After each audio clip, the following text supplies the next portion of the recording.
सामने भावविह्वल प्रधानमंत्री नरेंद्र मोदी पुष्पांजलि अर्पित कर रहे हैं, श्रद्धांजलि अर्पित कर रहे हैं, जलांजलि अर्पित कर रहे हैं समूचे राष्ट्र की ओर से। और निश्चित तौर से इसी क्षण का इंतजार शताब्दियों से समूचे राष्ट्र को था, समूचे विश्व मानवता को था। जय राम रमा रमणम शमनम भवताप भयाकुल पाहि जनम अवधेश सुरेश रमेश विभो शरणागत मागत पाहि प्रभो। निश्चित तौर से समूचे राष्ट्र की समेकित शक्ति का, समूचे सनातन संस्कृति का आज अभ्युदय का दिन है। और कहा गया है कि तन की शक्ति, हृदय की श्रद्धा, आत्म तेज की धारा आज जगा है जग जननी का सोया भाग्य सितारा। कोटि पुष्प चढ़ रहे देव को शुभ चरणों पर, कोटि चरण बढ़ रहे ध्येय की ओर निरंतर।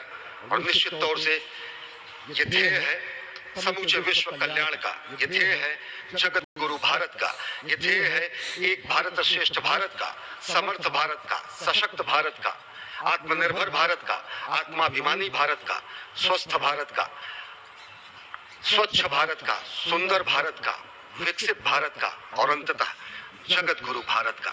और जगत गुरु संस्कृति के प्रणेता, विश्व में मर्यादा को प्रतिष्ठित करने वाले मर्यादा पुरुषोत्तम श्री राम विश्व के लिए अभूतपूर्व निधि है, क्योंकि हमारी ही संस्कृति समता की बात करती है और हमारी ही संस्कृति में राम राज्य की जो संकल्पना है वो आज भी समूचे विश्व के लिए अनुकरणीय है, वंदनीय है।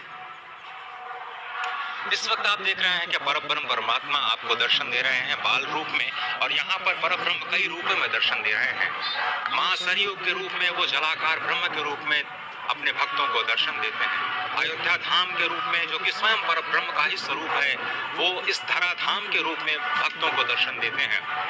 इसके बाद आप नित्यावतार जो संत स्वरूप माने जाते हैं, उन स्वरूप में भी भगवान लगातार अपने दर्शनों के लिए भक्तों को कृतार्थ करते रहते हैं। और अब आप देखिए प्राण प्रतिष्ठित भगवान श्री राम इस वक्त 51 इंच की ये जो कृष्ण मूर्ति की मूर्ति आपके समक्ष इस वक्त जो प्रतिष्ठित हो चुकी है भगवान श्री राम को इस वक्त मनमोह लेते हैं। और जिस तरह से लगातार पूरे प्रांगण में अयोध्या धाम में, जो कि वैकुंठ का हृदय कहा जाता है, इस वक्त सिर्फ एक ही गूंज है, रघुपति राघव राजा राम पतित पावन सीता। सुंदर विग्रह मेघ श्याम गंगा तुलसी शालिग्राम। इस वक्त गर्भगृह में माँ गंगा विराजमान है, तुलसी विराजमान है, शालिग्राम भगवान स्वयं जो दामोदर कुंड से आए हैं वो विराजमान है। और ये सुंदर मेघ श्याम वही भगवान श्री राम जब रघुवंश के पति होते हैं तो वो रघुपति होते हैं। जब भगवान श्री राम का राज्याभिषेक होता है तो वो राजा राम होते हैं। जब वो अहिल्या माँ का उद्धार करते हैं तो वो होते हैं पतित पावन। और जब मिथिला जनकपुर धाम में जाकर मैया सीता के साथ विवाह संस्कार करते हैं तो हो जाते हैं सीताराम। लेकिन भगवान आज न रघुपति हैं, न राजा राम हैं, न पतित पावन है, न सीताराम है, वो सिर्फ और सिर्फ कौशल्या के राघव हैं। आज पौष के शुक्ल द्वादशी के पावन दिवस पर जब भगवान श्री राम पधारे हैं, प्राण प्रतिष्ठित हुए हैं, तो माँ कौशल्या अत्यंत प्रसन्न होंगी।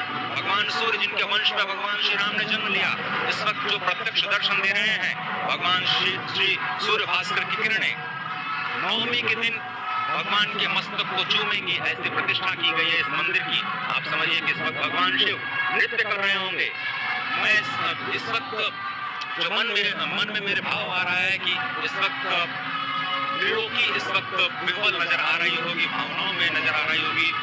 स्वर्गलोक में इंद्र इस वक्त मृदंग का वादन कर रहे होंगे, देवता इस वक्त नृत्य कर रहे होंगे। हनुमान लाल इस वक्त नाच के श्री राम जय जय राम